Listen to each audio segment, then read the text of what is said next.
sa voix pour déclarer avec foi cette parole. Il pourvoira à tous tes besoins selon sa richesse. Alors crie-le de toutes tes forces maintenant. Ouvrons ensemble le livre en Josué chapitre 5. Nous lirons le verset 11 et le verset 12. Et notez également pour la suite Jean chapitre 6, versets 32 à 35. Je lis la parole du Seigneur en Josué 5, à partir du verset 11. Ils, mis pour les enfants d'Israël, mangèrent du blé du pays le lendemain de la Pâque, des pains sans levain et du grain rôti. Ils en mangèrent ce même jour. La manne cessa le lendemain de la Pâque, quand ils mangèrent du blé du pays. Les enfants d'Israël n'eurent plus de manne, et ils mangèrent des produits du pays de Canaan cette année-là. Jean 6, 32 à 35. Jésus leur dit, en vérité, je vous le dis, Moïse ne vous a pas donné le pain du ciel, mais mon Père vous donne le vrai pain du ciel, car le pain de Dieu, c'est celui qui descend du ciel et qui donne la vie au monde. Il lui dit, Seigneur, donne-nous toujours de ce pain. Jésus leur dit, je suis le pain de vie. Celui qui vient à moi n'aura jamais faim, et celui qui croit en moi n'aura jamais soif. Pour commencer mon partage de ce matin, je vous propose une affirmation qu'il vous serait difficile de contester, qui concerne tous les vivants, qu'ils soient chrétiens ou qu'ils ne le soient pas. J'affirme pour commencer que nous vivons tous, mais que tous, nous n'avons pas la même vie. C'est un fait indéniable qui s'affranchit totalement de votre accord ou de votre désapprobation. Tous, nous vivons, mais nous ne vivons pas tous de la même manière.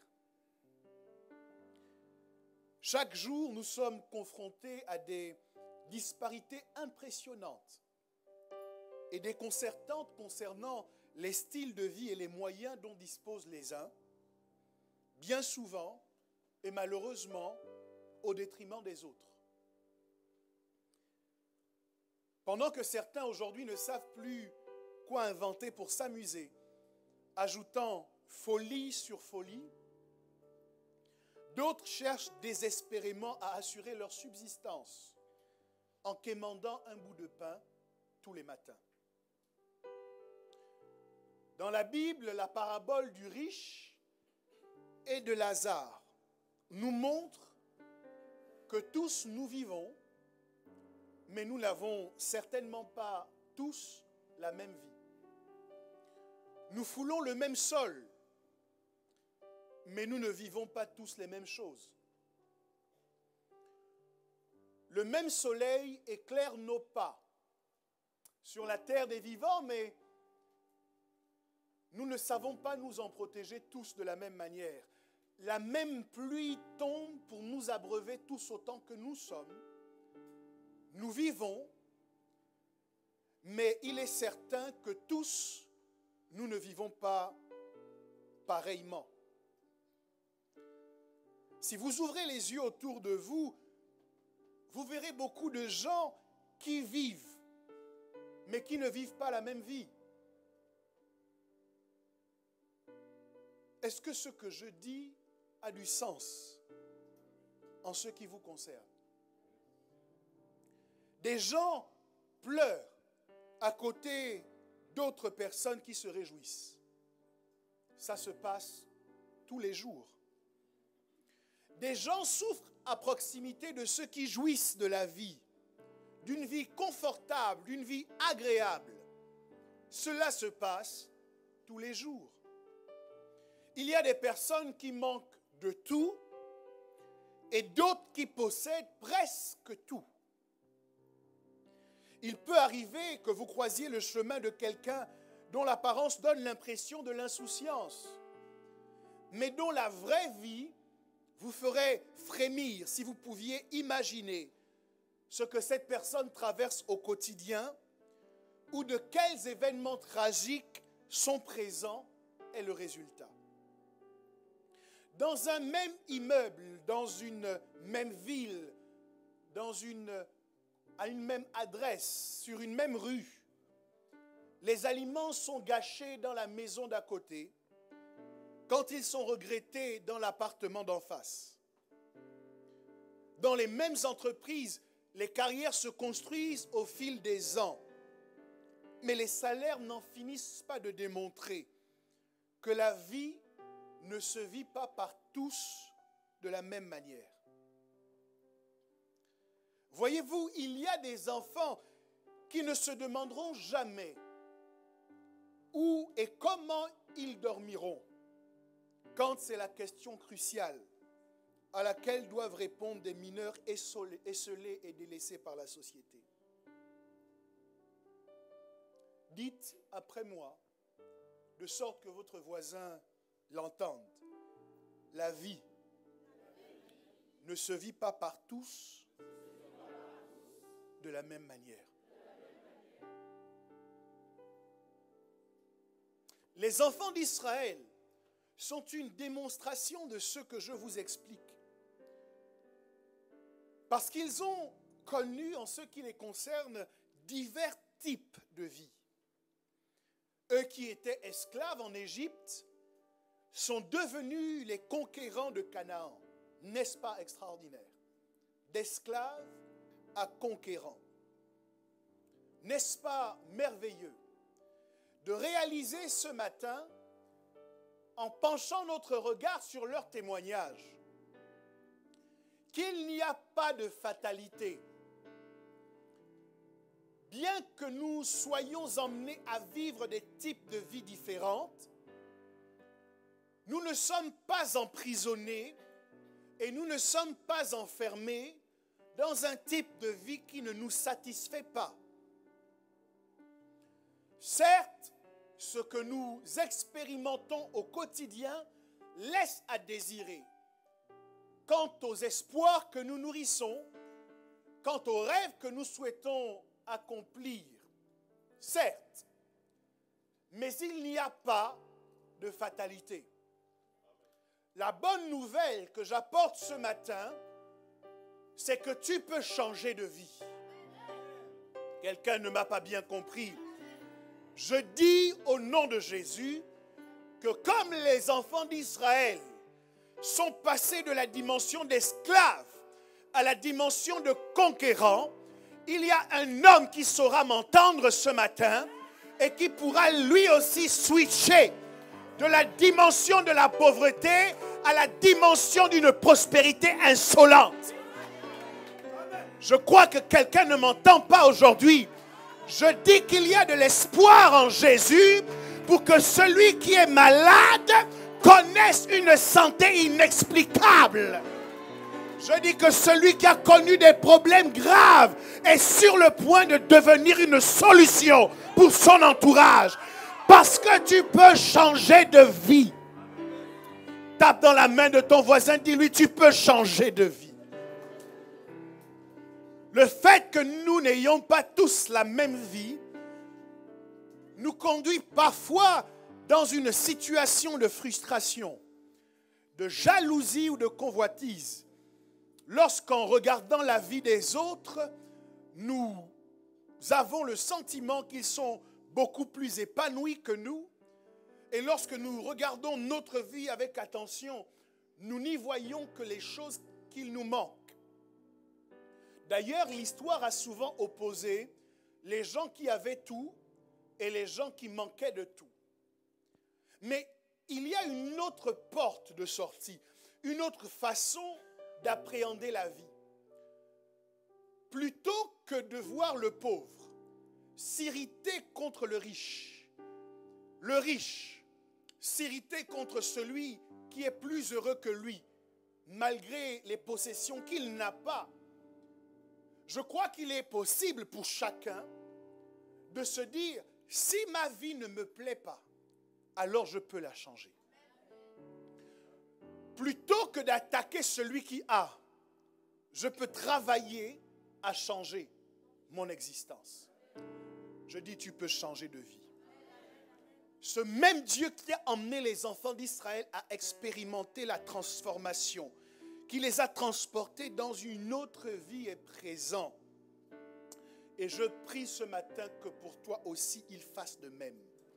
Je prie que quelqu'un connaisse une vie meilleure à partir de ce jour.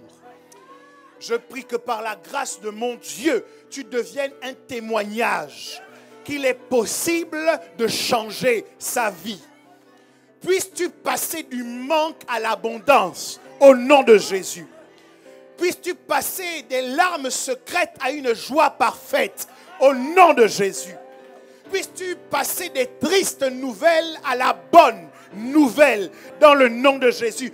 De la faiblesse à la force, de la maladie à la santé, de la pauvreté à la prospérité. Car si la vie ne se vit pas par tous de la même manière, il est tout de même possible de changer de vie.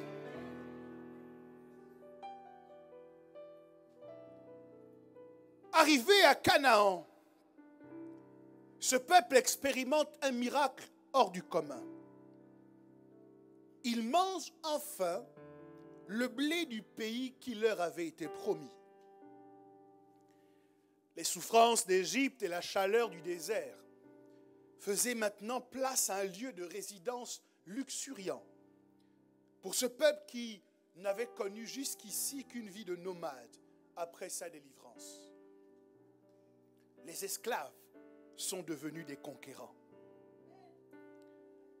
Puis-je actualiser ce discours en disant à ma génération que les esclaves des siècles derniers sont devenus les conquérants du siècle présent.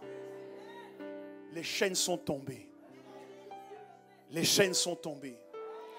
Et elles ont libéré un peuple plein de rêves, plein d'ambition, plein d'espérance qu'il ne sera plus possible de contenir dans les prisons de la médiocrité, dans les prisons du manque d'excellence, dans les prisons de la pauvreté. Les chaînes sont définitivement tombées. Les esclaves d'hier sont devenus les conquérants du monde d'aujourd'hui. On ne pourra pas les empêcher de prendre possession. On fermera des frontières. Ils briseront les limites de ces frontières. On votera de nouvelles lois. Ils changeront les lois à leur avantage. Les esclaves d'hier sont devenus les conquérants d'aujourd'hui. Je dis qu'il y a de la place pour le changement.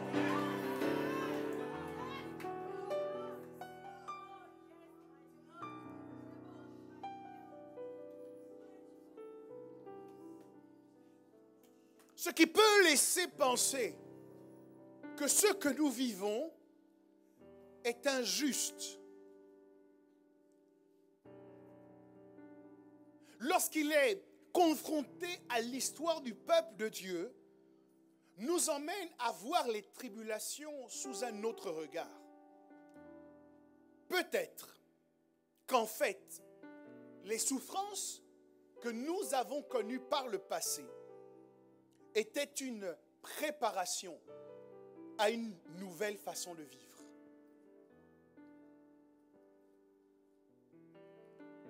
Peut-être qu'on ne peut pas devenir conquérant si l'on n'est pas passé par l'oppression. Peut-être qu'on ne peut pas identifier ce qu'est vraiment le bonheur si au préalable on n'a pas connu d'abord le malheur. Peut-être qu'on ne peut pas comprendre la vraie valeur de la grâce si au préalable, on n'a pas été assujetti à la pression de la loi. Je dis, il est possible que ce que nous avons vécu par le passé était en fait une école qui nous préparait à mieux vivre ce que Dieu a en projet pour nous aujourd'hui et demain.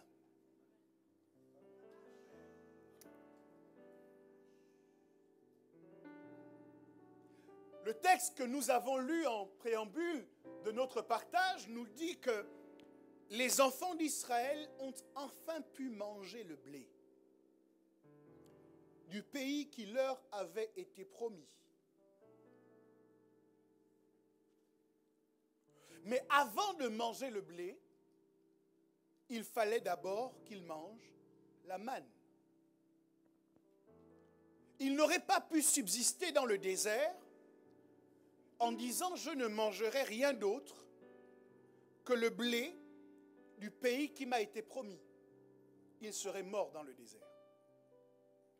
Il a fallu qu'ils acceptent de manger la manne pendant le temps de leur pérégrination, afin que leur vie soit maintenue, soit conservée jusqu'au jour où ils seraient capables de manger le blé de la terre promise. Je comprends qu'il y a au milieu de nous des gens qui amplifient leur souffrance parce qu'ils refusent de manger la manne aujourd'hui sous prétexte que Dieu leur a promis le blé pour demain. Mais que nous soyons d'accord, si tu n'acceptes pas de manger la manne, tu ne pourras pas manger le blé.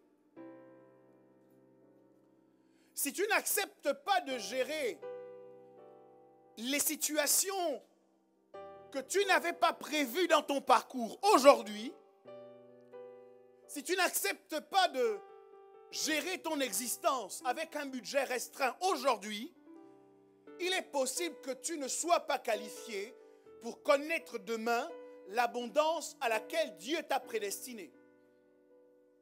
Parce que pour manger le blé, il faut d'abord accepter de manger la manne. D'aucuns disent, lorsque je serai arrivé à tel niveau dans ma vie, à ce moment je ferai ceci, à ce moment je ferai cela. Mais nous devons arrêter de vivre par procuration et prendre la responsabilité de notre présent et de nous dire, ok, je n'ai pas encore toutes les choses que je veux avoir. Je n'ai pas encore vu toutes les prophéties s'accomplir, mais aujourd'hui, il y a des choses que j'ai. Je n'ai pas encore tous les amis que j'espère avoir, toutes les personnes avec le caractère idyllique, idéal, doux et agréable que j'espère rencontrer, mais aujourd'hui, je me trouve entouré d'hommes et de femmes qui ont certes des défauts, mais Dieu attend de moi que je sache composer avec ces hommes et ces femmes-là avant de m'ouvrir la porte pour rencontrer d'autres personnes. D'ailleurs, en ce qui concerne le ministère, il est bien dit que celui qui aspire au ministère doit d'abord faire ses preuves en gérant bien sa propre famille. Il doit s'occuper de gérer la manne avant de pouvoir manger le blé. S'il est incapable de gérer sa famille, la Bible dit, comment sera-t-il en capacité de gérer l'œuvre de Dieu? Il y a des préparations, des cours élémentaires que vous devez refuser de manquer. Nous sommes devenus des experts dans l'art de sauter des classes. Tout le monde cherche le moyen du raccourci. On ne prend pas le temps d'apprendre. Mais si tu n'as pas pris le temps d'apprendre, comment seras-tu en capacité de comprendre? Il fallait, à ce peuple qui était destiné au blé, il fallait d'abord donner la manne. La manne nous parle de ce qui vient avant ce que Dieu nous a promis. Et il arrive lorsque Dieu nous donne quelque chose au départ, que nous le regardions en le méprisant, en disant, Seigneur, tu m'as appelé à tellement de grandes choses. Dois-je vraiment me contenter aujourd'hui de cela? Tu m'as appelé à tellement de bonheur. Dois-je aujourd'hui me limiter avec ce peu que tu m'offres? Mais si tu ne sais pas te contenter du peu, tu ne sauras pas te réjouir de beaucoup. La manne, lorsqu'elle a été donnée aux enfants d'Israël, et c'est d'ailleurs le sens de son nom, lorsqu'ils ont vu ces grains qui avaient été répandus sur le sol, un peu comme une rosée, et qu'ils l'ont regardé, la première question qu'ils ont posée, c'est « Qu'est-ce que cela ?» En hébreu, ils ont dit « manou ». Le mot « man » signifie « qu'est-ce ». C'est une question. Et les choses que Dieu nous donne avant la bénédiction qu'il nous a promise suscitent et génèrent souvent en nous plus de questions que d'apaisement. Qu'est-ce que cela, Seigneur? Tu m'avais promis l'opulence, l'abondance, la prospérité. Mais qu'est-ce que cette difficulté par laquelle je passe? Tu m'as promis une vie de santé. Tu m'as promis une vie sans difficulté, sans douleur dans mon corps. Mais je ressens ma jambe qui me fait souffrir. Qu'est-ce que cela? Tu m'as promis en tant que bon berger que je ne manquerai de rien, mais lorsque je regarde mon réfrigérateur, alors que tout le monde a tourné le dos, que tout le monde m'a abandonné, je regarde ce réfrigérateur et je le découvre vide. Et ma question c'est, qu'est-ce que cela?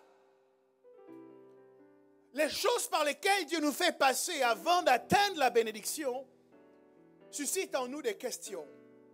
Et qui pose des questions désire des réponses. Sauf que Dieu répond rarement à ce type de questions. La manne a gardé ce nom. Qu'est-ce? Dieu ne répond pas toujours aux questions que nous lui posons lorsque nous recevons ce qu'il nous donne avant de nous donner ce qu'il nous a promis. Pas toujours. Souvent, il garde le silence. Et pour ceux et celles d'entre vous qui êtes emmenés à conduire des gens, vous expérimenterez vous aussi un ensemble de questions qui vous seront posées lorsque vous faites des choses que les gens ne comprennent pas. Ils vous demanderont « qu'est-ce ?» Plutôt que de réfléchir sans cesse à trouver des justifications, trouver des explications à la modification de votre comportement. Parfois, vous allez vous perdre dans les méandres de vos justifications. Vous devez comprendre que la meilleure réponse à ce type d'interrogation, c'est la destination. Pour ce qui concerne votre vie, vous êtes un peu comme un conducteur au volant d'une voiture. Et les gens qui vous entourent sont un peu comme des passagers à l'intérieur de votre véhicule. Et si vous connaissez le chemin par lequel vous devez passer, vous savez qu'à certaines heures, il y a des embouteillages sur le tronçon. Et vous pouvez choisir de bifurquer. Les passagers qui sont autour de vous et qui connaissent le trajet habituel vous demanderont, mais pourquoi prends-tu cette orientation-là? Ils vous diront, mais pasteur, pourquoi agirons-nous de cette manière? Ils vous diront, mais on aurait pu faire ainsi. On aurait pu faire comme cela. Et s'ils ne vous posent pas de questions, leur cœur est rempli d'interrogations qui les empêchent de vous suivre pleinement.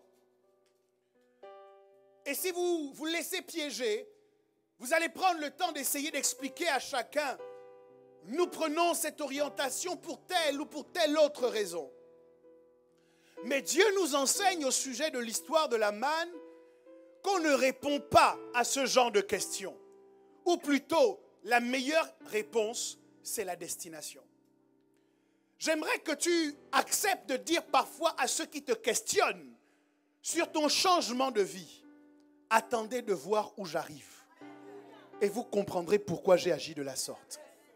Il y a des explications que tu ne peux pas donner dans le présent, mais que ton futur donnera pour toi. Il y a des réponses que tu ne peux pas donner dans le présent, mais que ton futur donnera pour toi. La destination est la meilleure réponse aux interrogations. Mais pourquoi tu ne fais plus les mêmes choses que nous? Pourquoi tu n'agis plus de la même sorte que nous? Pourquoi tu ne te comportes plus comme nous? On a commencé cette histoire ensemble. On a vécu les mêmes choses. On a fait les mêmes choses. Mais qu'est-ce qui t'emmène aujourd'hui à te retirer de nous pour vivre différemment? Chercher à expliquer, c'est perdre votre énergie. Donnez-leur rendez-vous au sommet. Parce que quand ils vous verront, ils comprendront. Ils diront, ok, maintenant nous comprenons pourquoi tu avais décidé de te retirer dans la prière.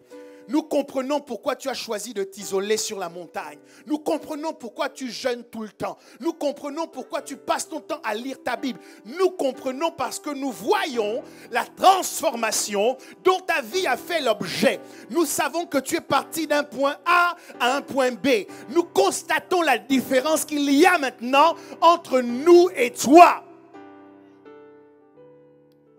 Ne perdez pas trop de temps dans les explications. Ça vous fera dépenser une énergie précieuse dont vous aurez besoin pour atteindre votre destination. Vous ne pouvez pas stopper votre voiture pour expliquer à tous les passagers, voici où nous allons. Le temps est court. Si à chaque question de chaque passager, vous devez vous arrêter, vous n'arriverez jamais. Parfois, vous devez laisser des questions en suspens. Les gens regarderont ta vie et ils diront, mais qu'est-ce? Tu dis que tu es chrétien, mais regarde, mais qu'est-ce que cette vie que tu mènes? Tu dis que tu es en alliance avec Dieu, mais qu'est-ce que ce type de vie que tu mènes? Et tu dois accepter de laisser ces questions sans réponse. Parce que tu sais qu'après la manne vient le blé. Quelqu'un peut-il donner une offrande d'acclamation à son Dieu?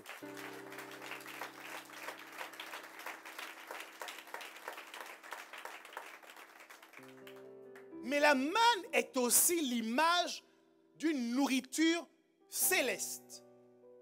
Dieu a ouvert les boulangeries du ciel lorsque ses enfants ont demandé du pain. Et il a répandu sur eux un pain qui venait tout droit du ciel. La manne, c'est l'image de ces choses spirituelles que nous devons pratiquer pour nourrir notre esprit. La manne, c'est l'image de la vie de prière. La manne, c'est l'image de la méditation de la parole, du service dans l'église. La manne, c'est l'image de toutes ces activités, de toutes ces actions de piété qu'il nous est recommandé de pratiquer. Et je comprends dans cette histoire que si la manne est une image de la nourriture céleste, le blé est une image de la nourriture terrestre. Et je veux dès à présent vous délivrer de cette notion qui consiste à dire que nous choisissons soit l'un soit l'autre et qu'on ne peut jamais avoir les deux. Soit c'est la manne, soit c'est le blé. Mais je comprends que la manne nous prédispose à manger le blé et qu'en fait Dieu n'a aucun problème avec le fait que nous soyons en capacité, nous aussi sur la terre des vivants, d'expérimenter le succès dans nos carrières professionnelles, d'expérimenter la richesse, l'abondance. Dieu n'a aucun problème avec le fait que nous conduisions des voitures de marque. Dieu n'a aucun problème avec le fait que nous portions de beaux vêtements. Il ne se sent pas moins riche parce que nous nous sommes enrichis. Il ne se sent pas appauvri parce que nous avons obtenu de la prospérité. Bien au contraire, il dit, bien-aimé, je souhaite que tu prospères à tous égards comme prospère l'état de ton âme. Et je veux déclarer ici sans embâche qu'il n'y a aucune opposition entre la manne et le blé. En d'autres termes, tu peux être un homme, une femme de prière et un homme, une femme qui est riche à millions. Ça ne dérange pas le ciel. Non, il y a quelqu'un qui ne m'a pas bien compris. Je dis, tu peux être un homme, une femme de prière, un homme d'intercession, un homme prophétique, un homme qui connaît la parole de Dieu sur le bout des doigts et habiter dans une maison admirable, avoir une vie sur la terre qui soit confortable, avoir une vie sur la terre qui soit agréable. C'est biblique. Nous prions en disant Dieu d'Abraham, d'Isaac et de Jacob. Et l'une des choses que je peux vous déclarer avec assurance au sujet des patriarches, c'est qu'aucun d'entre eux n'est mort pauvre.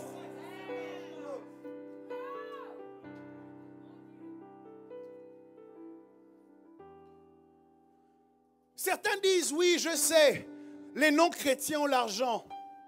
Mais nous, au moins, nous avons la prière.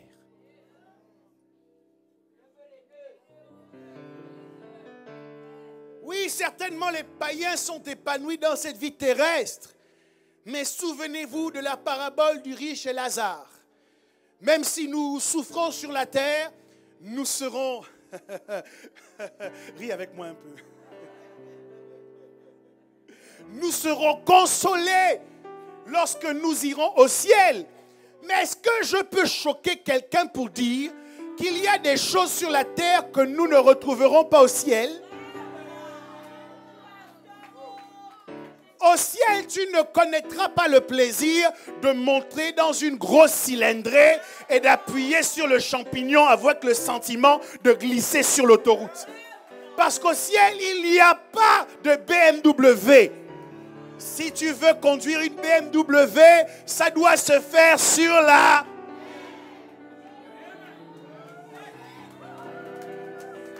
Je refuse que tu meurs sans avoir goûté le caviar. Je refuse que tu meurs sans avoir mangé des truffes. Je refuse que tu meurs sans avoir goûté des langoustes. Je refuse que tu meurs sans être passé aux Fouquettes. Parce qu'il n'y a pas de cuisse de poulet au ciel. Il n'y a pas de caviar au ciel. Il n'y a pas de langoustine au ciel. Si tu veux goûter ces choses, c'est sur la... La manne n'est pas contre le blé. Dis à ton voisin, la manne n'est pas contre le blé. Est-ce qu'il y a des gens qui m'entendent ce matin qui ont déjà goûté la manne? Est-ce qu'il y a des gens qui m'entendent ce matin qui ont déjà passé du temps dans la prière? Est-ce qu'il y a des gens qui m'entendent ce matin qui ont déjà jeûné? Est-ce qu'il y a des gens qui m'entendent qui méditent la parole de Dieu? Si vous avez mangé la manne, alors vous pouvez manger le blé. Je vous fais rentrer dans une saison où vous mangerez le blé. Dans cette génération, vous mangerez les productions de ce pays. Vous mangerez les meilleures productions de ce pays. Vous expérimenterez la prospérité dans le nom de Jésus.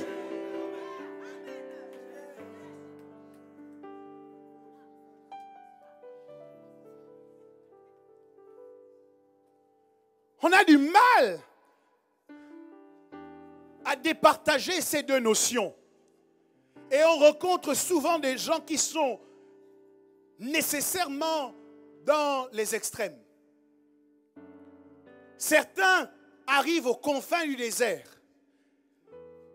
Et la manne est sur le point de cesser. Mais ils disent, moi je ne rentrerai pas en terre promise. Parce que je préfère manger la manne. On rencontre donc des chrétiens qui, dans nos réunions de prière, ont pris parti pour faire des déclarations impressionnantes. Ils ont commandé à tous les gouvernements dans leurs prières. Ils ont commandé à l'Assemblée nationale. Ils ont indiqué au président de la République ce qu'il convenait de faire. Ils se sont transportés de là où ils sont jusqu'au palais de l'Élysée.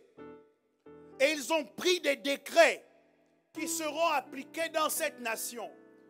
Lorsque vous entendez leurs prières, vous êtes impressionnés par le pouvoir et l'autorité qui s'en dégagent. Et lorsque la prière termine, frère, tu n'aurais pas 5 €?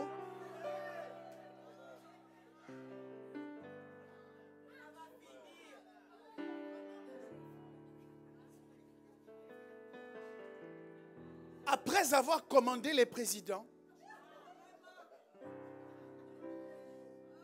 après avoir décapité tous les Goliaths, c'est un géant de 5 €.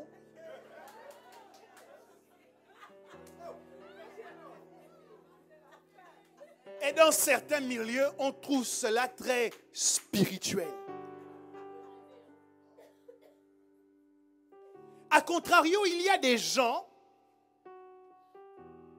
qui financièrement sont à l'aise, qui habitent de belles maisons, qui ne se posent pas la question comment ils paieront leurs factures à la fin du mois, comment ils enverront leurs enfants à l'école. C'est une question qui ne se pose pas pour eux parce qu'ils ont tous les biens dont ils pourraient rêver.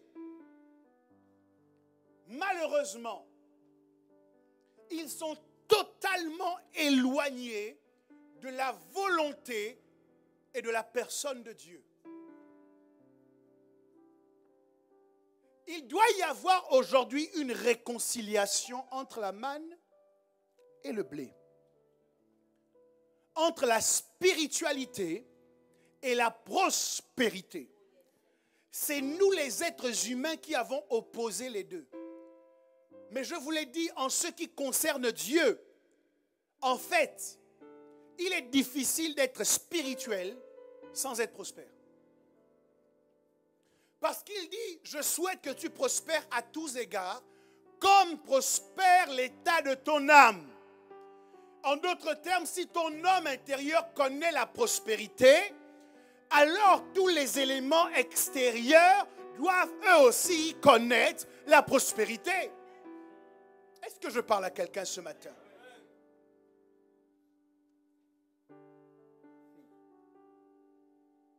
Mes amis, je veux commencer à vous dire que il y a une fin que vous connaîtrez dans votre parcours qui ne pourra être rassasiée que par des activités spirituelles.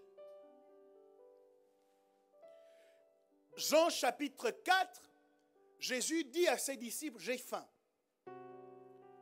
Et ses disciples vont aller à la ville pour lui acheter à manger. Alors qu'ils se seront retirés de lui, Jésus va rencontrer une femme au puits de Jacob, la femme samaritaine, avec laquelle il va commencer une discussion. À la suite de cette discussion, tout le village va sortir pour se mettre à son écoute. Et lorsqu'il aura fini de leur parler, les disciples vont arriver de la ville avec des victuailles pour lui dire, maître, mange. Et Jésus leur répondra, j'ai déjà mangé, je n'ai plus faim. Ils vont se demander, mais y a-t-il quelqu'un qui est venu le nourrir alors que nous étions absents? Jésus va répondre, ma nourriture, c'est de faire la volonté de celui qui m'a envoyé. Quelqu'un peut-il redire cela après moi? Ma volonté, ma nourriture. Ma nourriture, c'est de faire la volonté de celui qui m'a envoyé. Je note que beaucoup de chrétiens sont ignorants de ce mystère. C'est une faim qui semblait naturelle que Jésus éprouvait, mais qui ne pouvait être résolue que par le fait de faire la volonté de Dieu. En d'autres termes, en ce qui vous concerne, il est probable que certaines insatisfactions ne puissent être comblées par plus d'argent, ou par de plus grandes maisons, ou par de plus belles voitures, ou par des possessions plus importantes. Il y a des insatisfactions au-dedans de nous qui ne seront comblées que lorsque nous aurons accepté de faire la volonté de celui qui nous a envoyés.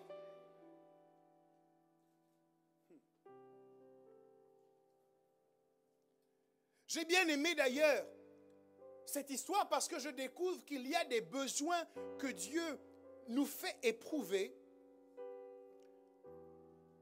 dans le but de nous pousser à faire sa volonté.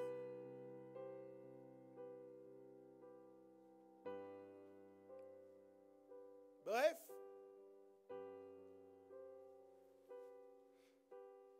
la vie spirituelle ne nous interdit nullement la vie naturelle.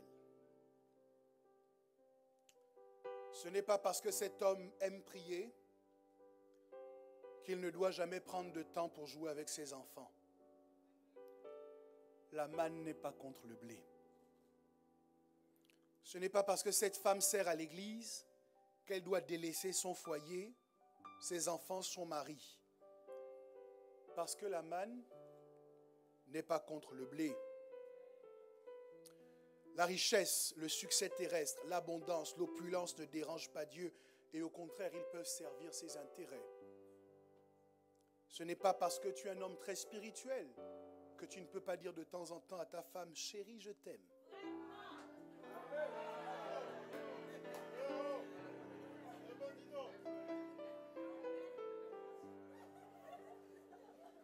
Quelle Bible as-tu lu? Voyageons ensemble dans le Cantique des Cantiques. Afin que je t'apprenne que Dieu sait aimer.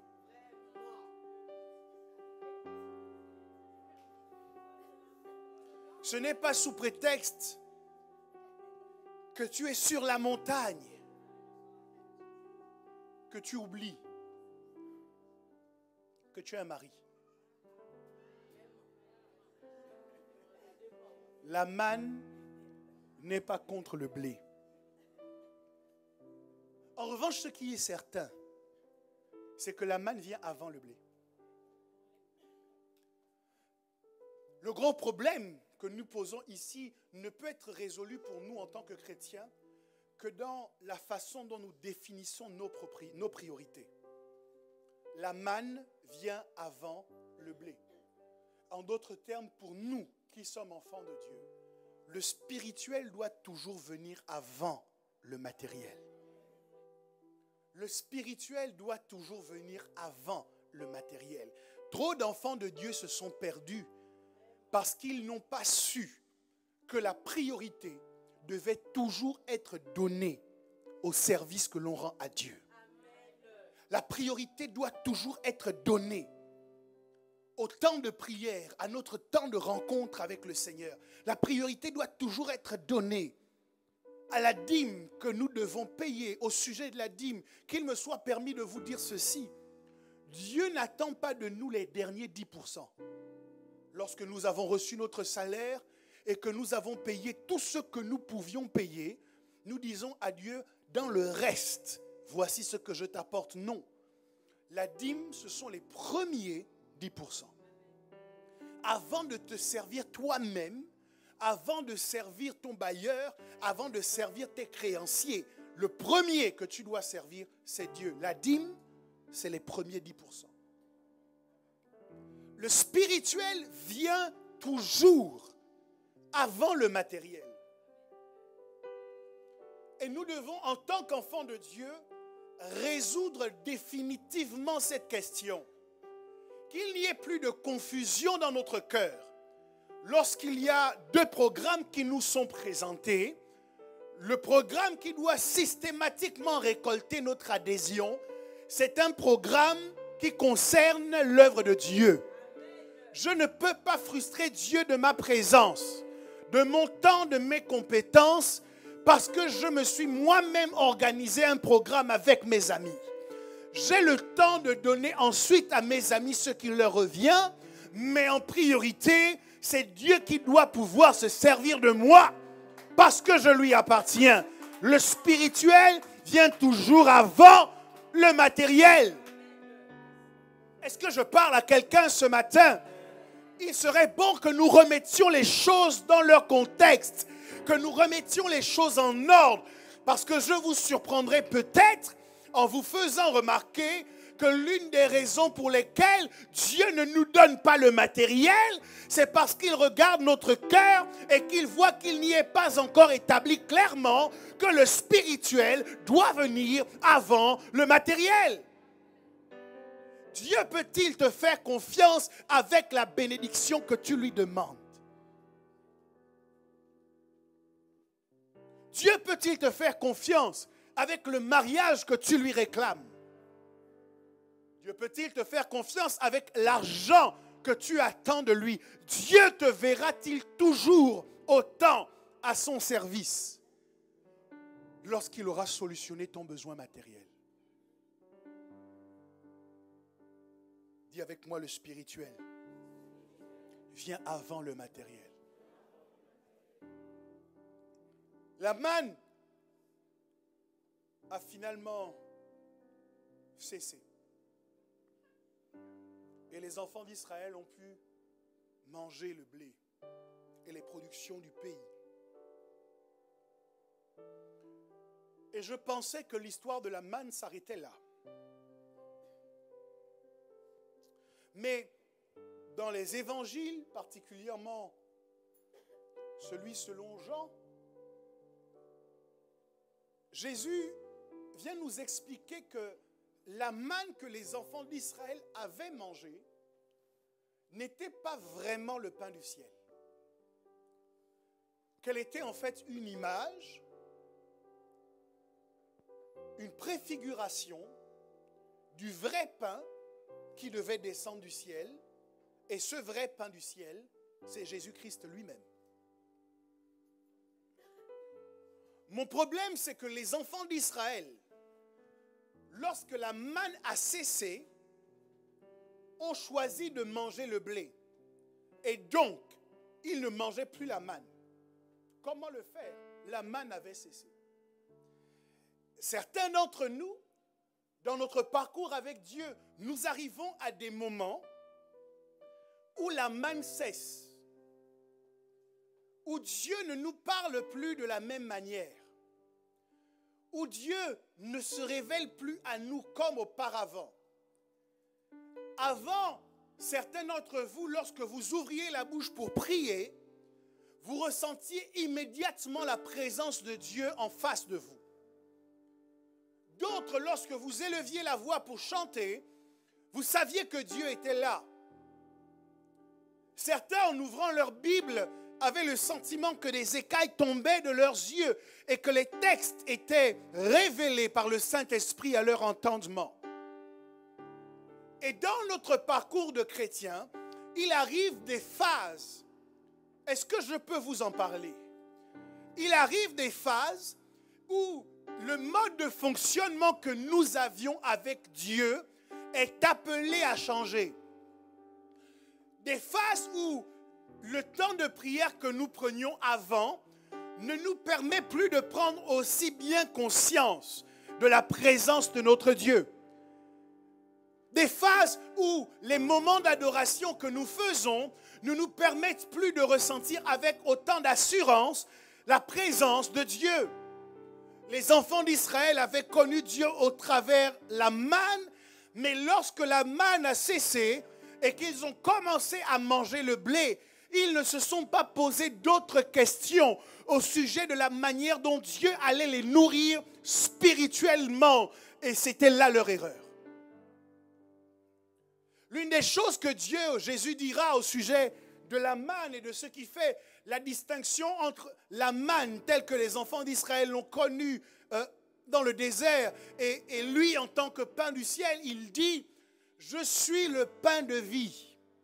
Celui qui mange de moi ne mourra pas. » Or, les enfants d'Israël ont connu la mort malgré la manne qu'ils avaient mangée dans le désert. Ce que j'essaie de vous expliquer très simplement, c'est que lorsque Dieu a cessé de nous parler d'une certaine manière, nous ne devons pas accepter de nous contenter du fait que Dieu ne nous parle plus. Non, mais nous devons devenir des chercheurs de Dieu et commencer à repenser notre vie chrétienne. Commencer à repenser notre spiritualité en nous disant, hier Dieu me parlait par la prière, mais je n'entends plus aussi bien sa voix par la prière. Il y a certainement quelque chose que je dois apprendre dans l'adoration. Je dois switcher ma façon de parler, de communier avec lui, parce que je ne peux pas, quelqu'un dit avec moi, je ne peux pas. Je ne peux pas vivre ma vie uniquement en mangeant le blé. Car Jésus déclare, l'homme ne vivra pas seulement de pain, mais de toute parole qui sort de la bouche de Dieu. Pour vivre une vie agréable, confortable, épanouie, il faut que nous soyons toujours spirituellement nourris et matériellement à l'aise. Or, nous avons trop souvent tendance à remplacer l'un par l'autre. Il y a des phases de notre vie où nous sommes très spirituels et d'autres phases où nous sommes tout simplement charnels. Nous passons de l'homme divin à l'homme animal en l'espace de quelques jours, de quelques semaines. Et les gens qui sont autour de nous seraient en capacité de dire, vous savez, un peu comme les femmes. Vous savez que les femmes, elles sont particulières et qu'elles ont une phase dans le mois où il faut les prendre différemment.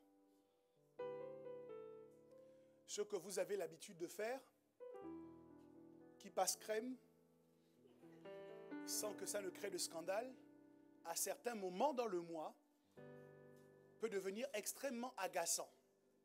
Et vous voyez une femme qui, en règle générale, est calme, posée, tranquille, explosée simplement parce que vous avez mal rangé vos chaussettes.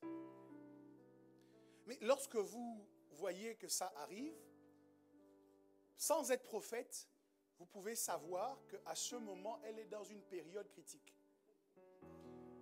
Et messieurs, vous ne pouvez rien y changer. Il faut simplement l'assumer.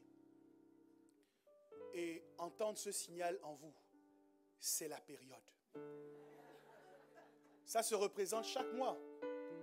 Mais, au moins quand vous êtes prévenus, vous ne réagissez pas trop. Et je me rends compte que certains chrétiens sont comme ça. Ils ont des moments où ils sont très spirituels. Et puis si vous analysez leur comportement, il y a des phases où vous vous rendrez compte qu'ils ne sont pas en train de descendre de la montagne. Ils ont chuté de la montagne. Sans escale. Ils ont dévalé la pente. Ça s'appelle 5 minutes de chair. Parfois 5 minutes se transforment en 10 minutes, en 24 heures, en 72 heures. Vous dites, mais comment quelqu'un d'aussi spirituel habituellement peut se retrouver à être aussi charnel soudainement? C'est parce que plusieurs d'entre nous, nous faisons régulièrement des échanges dans notre repas entre la manne et le blé.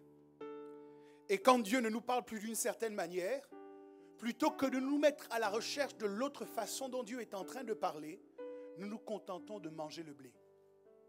Nous nous contentons d'avoir une vie naturelle. Nous nous contentons des richesses, des plaisirs de la vie.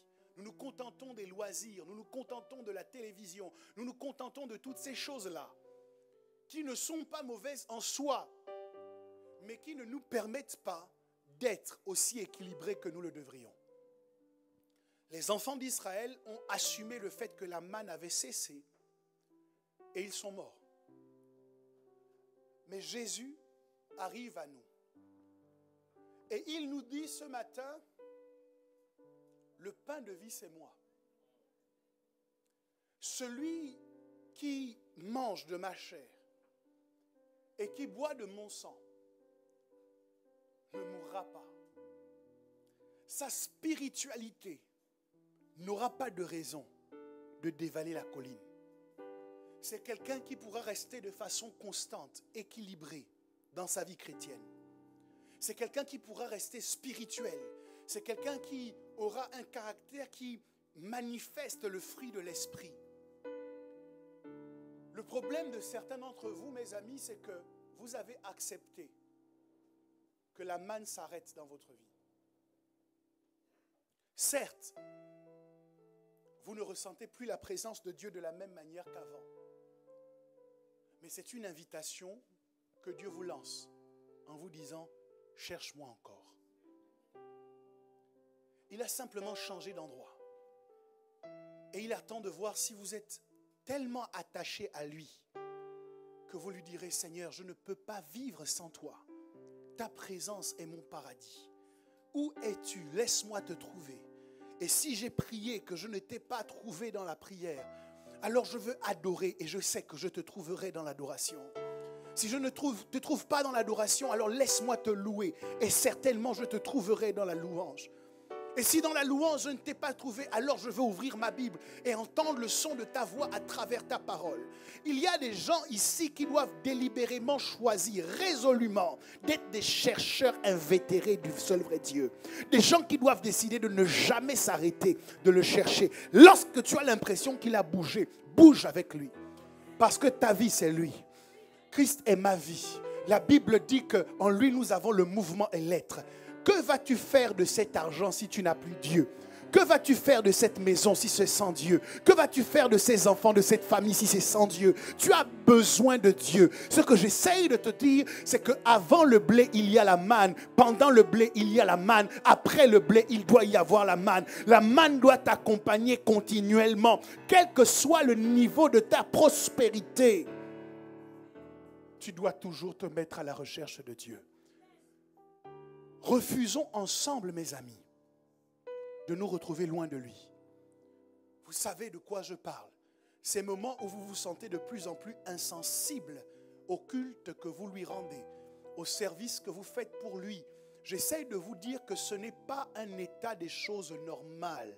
Et chaque fois que Dieu permet cela, c'est dans le but de vérifier, est-ce que vous me cherchez toujours autant? Est-ce que vous m'êtes toujours autant attaché? Êtes-vous plus attaché à moi qu'aux chaises de votre église? Êtes-vous plus attaché à moi qu'aux gens qui sont avec vous dans le lieu de votre culte? Êtes-vous plus attaché à moi qu'au service que vous me rendez? Cherchez-moi en priorité. Ne laisse pas que la manne ait tari, qu'elle ait cessé de tomber, et que tu te retrouves à la remplacer par le blé. Parce que les deux ne nourrissent pas la même chose en toi. La manne nourrit ton esprit. Le blé nourrit ton corps.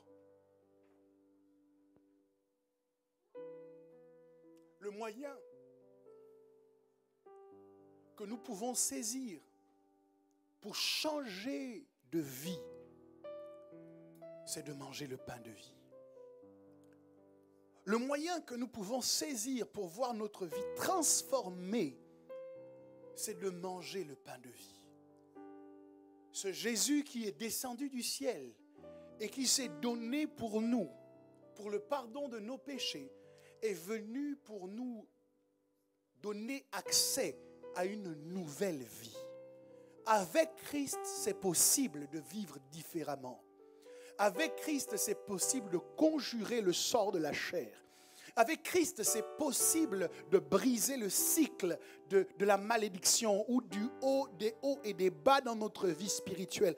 Avec Christ, si nous restons attachés à lui, si nous restons focalisés sur lui, si nous restons concentrés sur lui, il est possible d'avoir une vie chrétienne qui connaît la gloire qui remplace la gloire, la grâce qui chasse une autre grâce. La Bible dit, et nous recevons grâce sur grâce. C'est possible.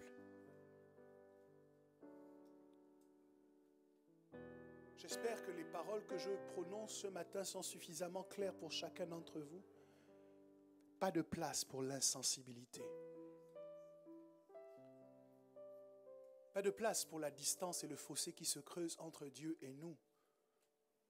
C'est à nous de nous battre sans cesse pour le rechercher et ne pas arrêter de le chercher jusqu'à ce que nous l'ayons trouvé.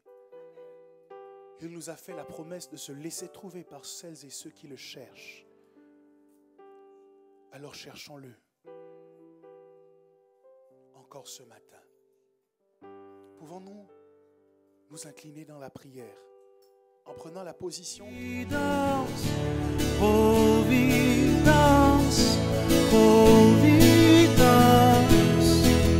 une fois d'avant.